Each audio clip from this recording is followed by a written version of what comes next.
Okay, Rabbi Sai, we're Chvoid Chanukah. Rabbi Goodwin begged me to give the Sikha today. And so we got like 20 minutes, so we'll do the best we can. So the question that we're going to deal with is something that my father-in-law Yeshiva spoke about many times, and it's something that he heard from his Rebbeinu Chaim Berlin, and I learned the Chaim Berlin, so it's all coming from the same source.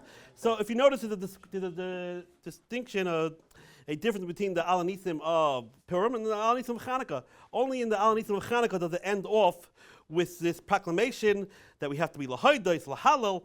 There's this Indian of Haidah. We don't find that at all in the Alanisim of Purim, this issue of Haidah. So why is that so? Why is there that accentuation on that point of Haidah more by Chanukah than by Purim? Someone asked me 2 weeks ago when he gave the shir, and last week about gave the shir about Chanukah. He asked me, why is there no Mishnayos about Chanukah? Why is there no Mishnayos about Chanukah? There's no Mishnah on Chanukah. No, this is a very famous question that many different answers that are given to this. I heard yesterday someone give an answer because Chanukah, even though we won the war, but 90%, there was a lot of infighting amongst the Jews. 90% weren't for the victory, so therefore it was a little bit of a disgrace, so therefore it wasn't recorded in Mishnayos. Be it as it may, we're going to try to give a different answer. Why is there no Mishnayos about Chanukah? The truth is the Gemara already deals with this on some level, because the Gemara talks about Purim and says how Purim is the last nest that ever happened, the last public nest. Right? Ayos HaShachar, Keli Kelim Alatani. So the Gemara says, Ma Shachar is the end of the night. Also, Esther was the last of the Nisim. The Gemara says, what are you talking about, Esther the last of the Nisim? If you know a little bit of history, Chanukah happened 200 years later, 250 years later. So the Gemara says, yeah, Esther is nitin l'kosev, Chanukah loy nitin l'kosev. Esther was written, is allowed to be written down, but Chanukah is not allowed to be written down, so it's a nest that we're not talking about nisim that are not allowed to be written down. So the Gemara here is actually talking about whether it could be canonized. The Gemara here is talking about Torah Shebeksav, that the Esther, we know we have one of the books in the Bible are Esther, and we don't have a book, at least it's not apocryphal, that is about the Chanukah. That's what the Gemara is talking about here. The Chanukah is not canonized, not part of the 24 Sfarim of Tanakh. But already here we see the Gemara puts this point out. There's something unique about Chanukah that it shouldn't be written down. It shouldn't be recorded on paper. So let's try to get a handle about that. What is it about Chanukah that is not recorded at all in Torah Shebeksav? And as we see, even in Torah Shebal Peh, it seems to get short shrift. It seems to not get a Masechta for itself. Oh. So the Gemara in Gittin says, quotes the pasuk. I believe it's in Hosea, yeah. It says the pasuk like this: "Echtav lo'roiv terasi k'bayzar nechshavu." If I write most of my Torah, it will become foreign. It will be considered foreign. It will become alien. So Rabbi Yochanan says, what does that mean if I write most of my Torah become alien? So Rabbi Yochanan says that I didn't write Torah Shebal Peh. Why didn't I write Torah Shebal Peh? Because if I wrote Torah Shebal Peh, it will become alien, it will become foreign, meaning it will be kidnapped by the Goyim. Because we know that at the time of Chanukah, the Greeks actually kidnapped the Torah Shebeksav. We know that they took it's called the Septuagint, the Targum Shivim Lashonos, that the Targum Shivim, that they took the Torah Shebeksav and translated it.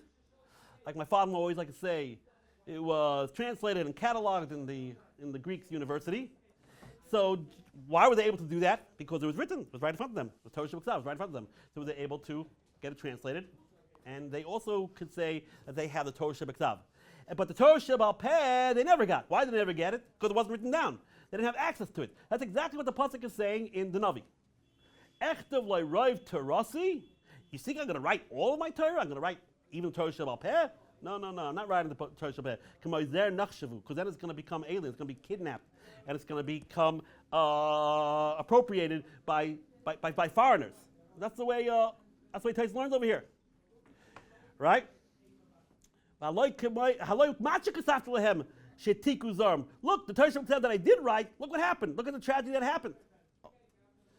And the Gemara says, a little later, a couple lines down, the Rabbi says, and that's why the pasuk says, Al pi hadvar me'ela karati itcha bris ve'es Yisrael. It's a pasuk in Shemais.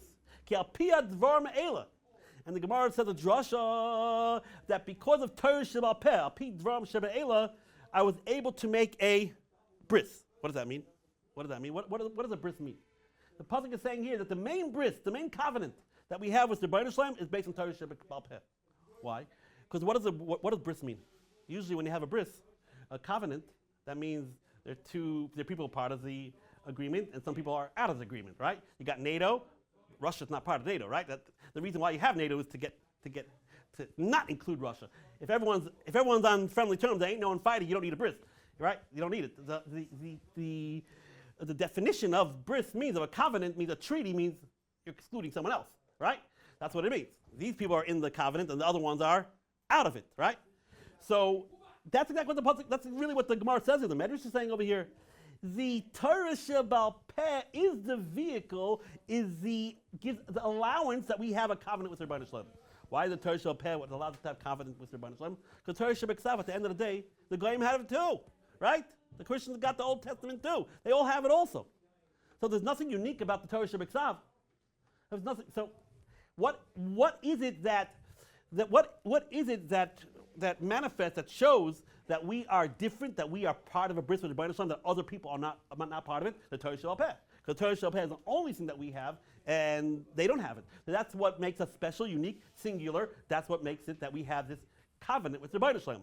So the two Gemaras go together. Because Torah Shebal Peh is not written down, that is what allows us to actually have this special relationship and the special bris, the covenant, the original treaty with the Rebbeinu Shalom. Like the Gra says, the Gra points this out that when we say in Birkas HaTorah, what do we say? So we say, Asher Bacha Banu v'Nasan Lanu. Torah, right? So what are these two things? Asher Bacha Banu v'Nasan Lanu. Asher Bacha Banu Kol Amim v'Nasan Lanu. Torah says. The Gra says is exactly what we're talking about. Bacha Banu is, if you remember the history, when we got the Torah on the second day, Hashem says, "Okay, I want to make a covenant with you. I want to pick you as Meleches Kahanim V'Goy Kodesh." And on the second day, before the Torah was given, there was a whole entire ceremony of Karbanos given and sprinkling of Dam, and there was a bris that preceded 4 days before Matan Torah. On the 6th day of Sivan, we got the actual rules, the actual Torah itself. But what preceded that was what? The bris, right? That's what we say. Asher Bachar Banu Mikol Amim. That's talking about before we got the Torah. That there actually is a treaty, a covenant between us and Rebbeinu Shalom. Nasan Lanu, later on we find out exactly what, okay, now that we have a treaty, what exactly are the details of it? What exactly does that, what does that make us responsible to do? Okay? So here it comes out like this. If you think about it, we have a rule that we just mentioned. Torah Shebal Peh cannot be written down. Torah Shebal Peh is an isser to be written down, like we said. So besides the fact that it is maybe a bigger isser than all other averos in a sense, but it's much more than that. This din of Torah Shebal Peh cannot be written b'ksav relates to it's pre-Torah.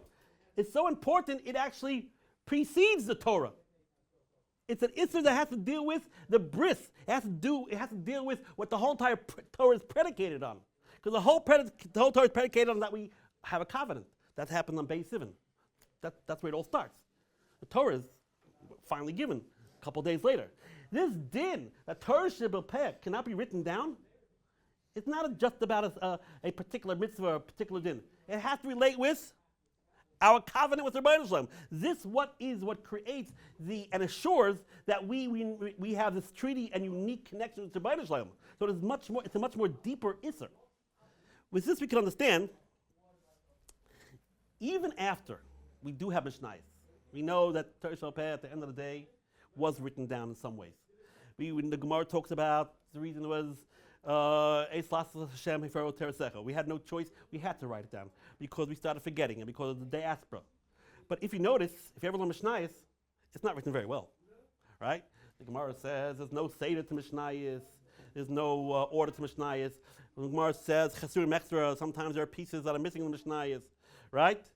The Gemara says that, like we said, that there's no order and there are things that are missing. So why is that so? Why is it written that way? Right? And we say, a lot of Mishnayos is missing a lot of information. It says you got to look at other Mishnayos. So why is that so? Why is that way?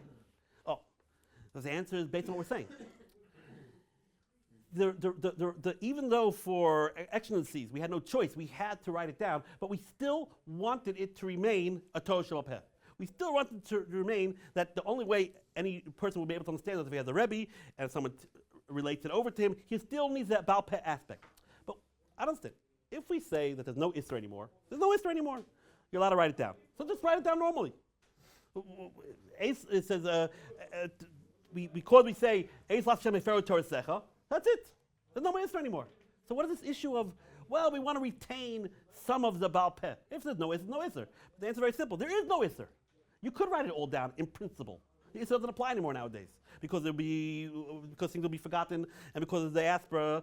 But it's not the issue that we want to retain some of it because of the Isser aspect. We want to retain some of it because of the bris aspect. If we're going to write it all down, maybe there won't be any Isser, but that's it. Then there's no more covenant between us and the Rebbeinu Shalom. Because the whole covenant, the whole bris, this whole uniqueness that we're singular and we are separated from the rest of the Goyim and they can't appropriate the Torah Sheba'al Peh is by dint that it's not written down well. So again, it's not that we don't write it. The Mishnah is well because of the Isser. The Isser doesn't apply anymore per se. But it's something that has to do with much more deeper than the Isser. It has to do with how we retain a relationship with the Rebbeinu Shalom. How is it that the covenant applies only to us? It's about how we retain our distinction. Oh, about the bris? So we have to maintain some aspect of Torah Sheba'al Peh even after it's written down. Right? For example, where do we find this same type of concept? We know that sometimes you have to Yarg V'Yavar. For the 3 cardinal sins, you got to give up your life. But there's a halacha that if it's shashmad, that you have to even give up your life for a shoelace. If the Jews wear a certain type of shoelace, a black one, and the guy said there's a red one, you have to give up your life. If it's a time of a government decree against Judaism in general, you got to give your life even for the shoelace. Why is that so? I don't understand. Because the Goyim tell you to wear a different color shoelace, now it's a bigger Isser. Now all of a sudden it's a bigger Avera to wear a red shoelace instead of a black shoelace. How do I call you can wear any color shoelace, right? So I understand. The 3 cardinal sins, it's a very, very big Isser.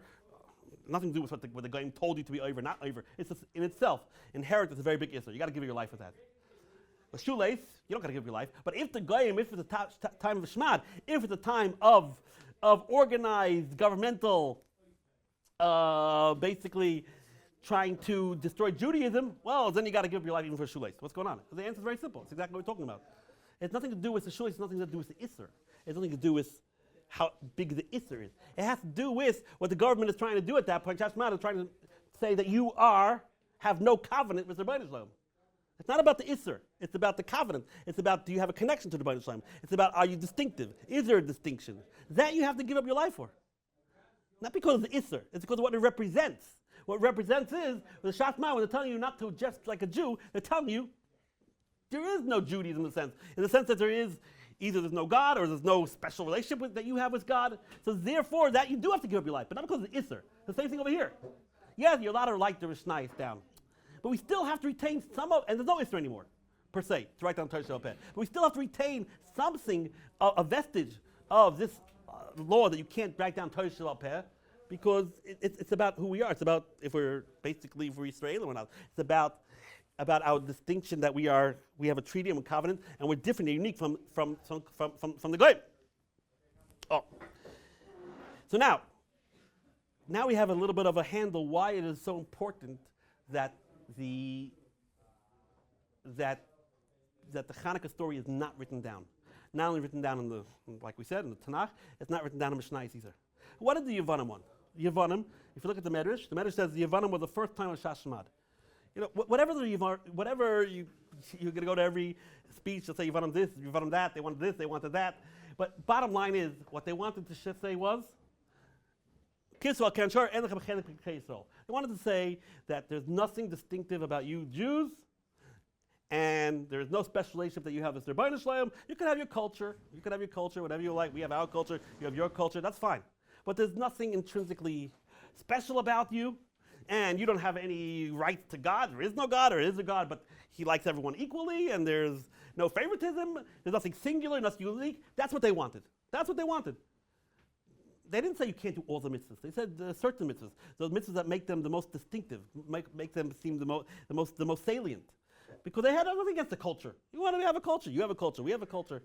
Yeah, can have your chachma, we have our chachma. But what they were against, what they didn't like, is that the Jews felt that they have some type of monopoly on God. They have some type of special treaty, some type of covenant with the Rebbeinu Shalom that the Greeks don't have. And that is exactly why the Greeks are the ones who was the ones who kidnapped the Torah Shabbat. Who was the ones who translated the Greeks, right? Talmud, right? Right? They did the Septuagint. They're the ones who translated it. So they were trying to show that. They were trying to show there's nothing unique about you. And we could have the Torah too. You could have our philosophy. We could have your philosophy. It's so wonderful. And that's why the Torah Sheba'al Peh, since it wasn't written, they weren't able to sabotage it. But if they weren't able to kidnap it. But if it was written, they would have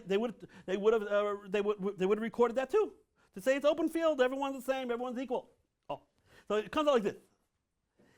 If you think about the ness of Hanukkah and what the Hashmonaim represented, it's exactly parallel to this concept of Torah Sheba'al Peh can't be written down.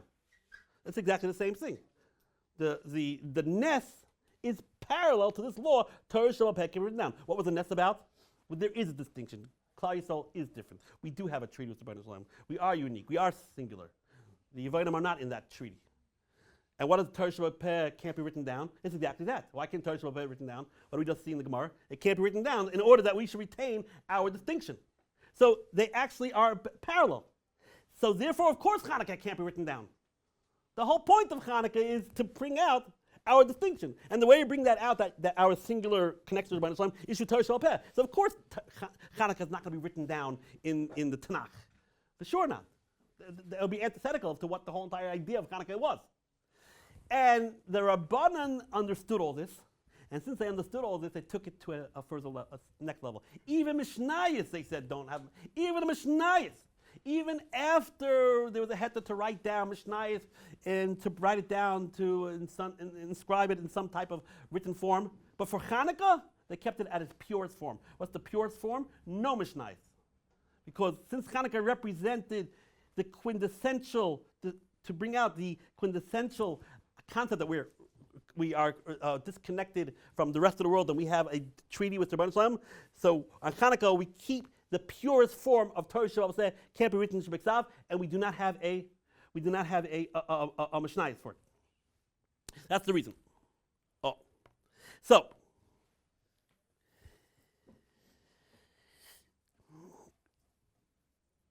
what does this have to do with Haidah?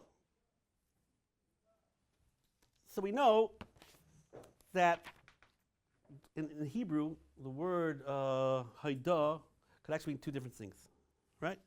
In Hebrew, Haidah can mean two different things. Haidah can mean admitting, right? Haidah is baldin, right? A little bit we learned Haidah is baldin.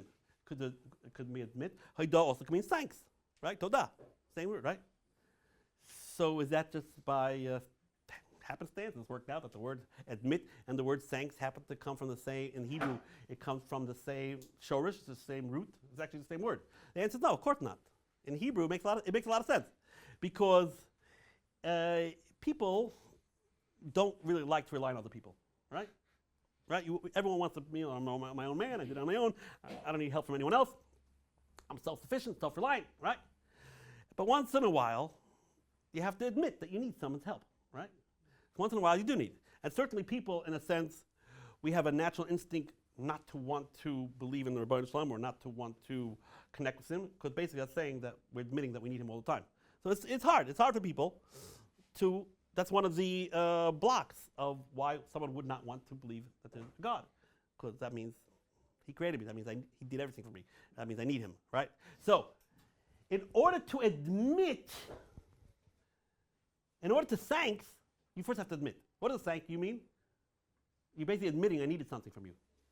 If I don't need anything, I don't have to thank you, right? So that's why in Hebrew the word hoida means admit and thanks, right? It means, because same thing. When you thank, what are you doing? You're admitting that I needed you, and that's why you're thanking someone. That's why it comes from the same shorish. Where do we see this most profoundly? In the davening, we say moedim anachnu lach she'ata, and then a minute later we say v'noidel lecha al chayenu. So what are these two things? Why we say moedim anachnu lach she? We are moedim she. We use the prefix she, and a minute later we say noidel lecha al. But the answer is simple. Moedim anachnu lach is where it means we are admitting. Moedim anachnu lach means we are admitting to you.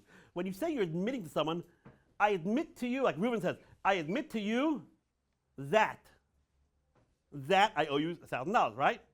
So when you say moedim anachnu lach, we use the prefix she. Moedim anachnu lach she. I admit to you. Moedim here doesn't mean thanks. Over here, moedim means I admit. She, that. That's why you talk. A minute later, we say noidel lecha, and now we're thanking you. Al. Al means for. So the first moedim, it means I'm admitting that. That's why you have the prefix she. And a minute later, we say noida, which is the same root, but over there it actually means we're thanking you. There you don't say she.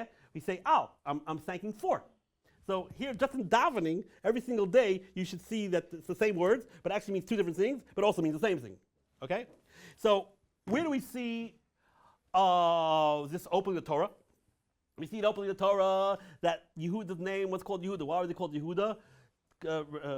Leah says, Oida Pam. Now I'm really going to thank the Rabbi Shalom. Why did Leah say, now I'm really going to thank the Rabbi Shalom? Because she knew that there are 4 mothers, basically, or there are 4 wives. So simple mathematics was each person, she got 3, and she got 4. So she got an extra, she got more than she seemingly was her lot. She says, oh, now I'm really going to thank the Rabbi Shalom. Because she realized she got more than her co-wives, right? So we see this concept of Haidah is definitely more, the obligation to do Haidah is you get more than everyone else. So what are we saying here on Hanukkah? We're saying that there was a fight. There was this question. Is everyone the same or not everyone the same? Are Yavanim and the Israelim, are there any difference between them? It's just different cultures. It's just everyone, do what they want, and everyone could live the way they want, but everyone is equal, and no one is better than anyone else. That was a fight. And the truth is, about the Torah Shebiksav part, there is no difference between the Yavanim and Israelim. They got the Torah Shebiksav, and we got it. But we got something extra credit. We also have the Torah Shebal Peh. And that was the whole entire fight. That the Chashmonaim wanted to say that no, we are distinct, we are different. We have something more than the rest of the world. We have a special treatise, special comment. We are singular. We are unique. Oh, you're unique, singular. And that was the whole entire issue about Hanukkah. There's a special chiyuv of Haidah. There's a special chiyuv of Haidah. Like we said by Leah, when you get something more than anyone else, there is something, you definitely have a chiyuv to thank the Rabbi Shalom, admit it, that you got more, and thank. So Hanukkah, when that's what it was about whether there's something special about Klal Yisrael or not. And it was decided that yes, even though there are 8 billion people, we believe that there's something singular about us, something unique. We have a singular treatise in covenant. And that is basically manifest in Torah Shebal Peh. So here by Hanukkah there was a special reason and a special inyan for Haidah. Why was that more than our chilek? What? Why was that more than our chilek? Because at the end of the day, it came out that the Yavanim also got Torah Shebiksav. So at the end of the day, in that sense, they also have something connection with us, right? But what is Hanukkah about? No, we're still distinctive. There's still something special about us, and that is represented in the din of Torah Shebal Peh that it can't be that it cannot be written down. But I want to just make a very important point. I'm sure you all notice that it's not like us Jews say that the Chachma of Yavan, the science and the arts and we don't belittle it for a minute. We don't belittle what Yavan gave to the world. Like the pasuk says, the Torah itself says that we appreciate what Yavan is. It's just the question is, okay, great, there's math, there's science, it's amazing. It's all amazing. But as Jews, what's your job? Like a plumber and a doctor. You need plumbers, trust me, you need plumbers. But a doctor shouldn't be saying, okay, but you're the doctor, don't be the plumber. Is that belittling the plumber? No, you can't live, the doctor won't be going too far without the plumber. So there's no question that math and science and all these things are gewaldic. There's no question about it. But our job as Jews, this is our distinctive job. This is what we do. We learn the Torah. We can argue the Torah is more deeper, more intellectual. You can argue that, yes or no? Maybe yes, maybe no. I happen to think that it is. But that's not irrelevant. It's irrelevant. It's definitely Torah Salaki. It's definitely something that's otherworldly, and that's our job. This is what we have been. That is our distinction, and this is what we've been set aside to do. So we should never belittle. But that's what Yavin wanted to say. Yavin wanted to say, no, it's all the same. There's nothing special about you. There's nothing distinctive about you. We have it. You have it. You could take some of us. We could have some of you. It's all good. That's why the Yavanim said Boil Hegman Tchila. What was this issue? That they said Boil Hegman Tchila. The point is to say we could all intermarry. That was the point. There's nothing special about you. Nothing special about us. It's all one and the same. But Baruch Hashem, here we are in 2023. Couples, I don't know, almost 2,500 years, and we're still singularly special, and we are keeping the torch alight, and we are remaining with our covenant and treaty with the Rebbeinu Shalom, especially through Torah Sheba'al Peh.